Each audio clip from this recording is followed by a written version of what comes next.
বিসমিল্লাহির রহমানির রহিম। আসসালামু আলাইকুম। Welcome back to my easy cooking channel. আমি আইরিন আছি আপনাদের সঙ্গে। আজ আমি নিয়ে এলাম ঝিঙে নিয়ে। তো আমি এখানে ০.৫ কেজি পরিমাণ ঝিঙে নিয়েছি। এই ঝিঙেটা আমি এখন ভর্তা করব। এটাকে সুন্দর করে ছিলে নেব। ছিলে এটাকে চাক করে ছোট ছোট করে কেটে নিয়ে এটা ধুয়ে ভালোমতো ধুয়ে এটাকে ব্লেন্ডার করব। এই ব্লেন্ডার করার সময় ২ টা কাঁচামরিচ নিলাম। এটাকে সুন্দর করে ব্লেন্ডার করে এখন আমি হাঁড়িতে কিছু তেল নিয়ে আমি কিছু পেঁয়াজ দিয়ে দিলাম।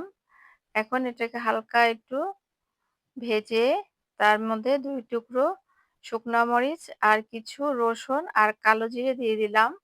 আর দিলাম ১ টুকরো কাঁচামরিচ। এখন আমি আগে থেকে ব্লেন্ডার করা সেই ঝিঙেটা দিয়ে দেব এটার ভিতরে। এখন দিব একটু লবণ পরিমাণ মতো। কারণ এটা টেনে অল্প হয়ে যাবে, লবণটা একটু বুঝে দিতে হবে আর একটু হলুদ দিব কালারের জন্য। এখন এটাকে সুন্দর করে পানিটা টানাতে হবে, কষাতে হবে আর কি। তার জন্য আমি এটাকে ঢেকে দিব।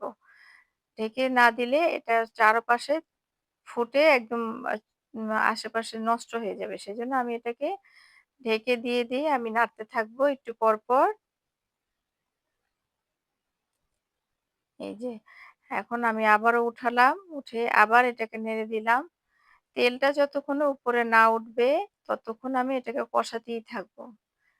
একদম কষিয়ে ভালো মতো কষিয়ে নিতে হবে।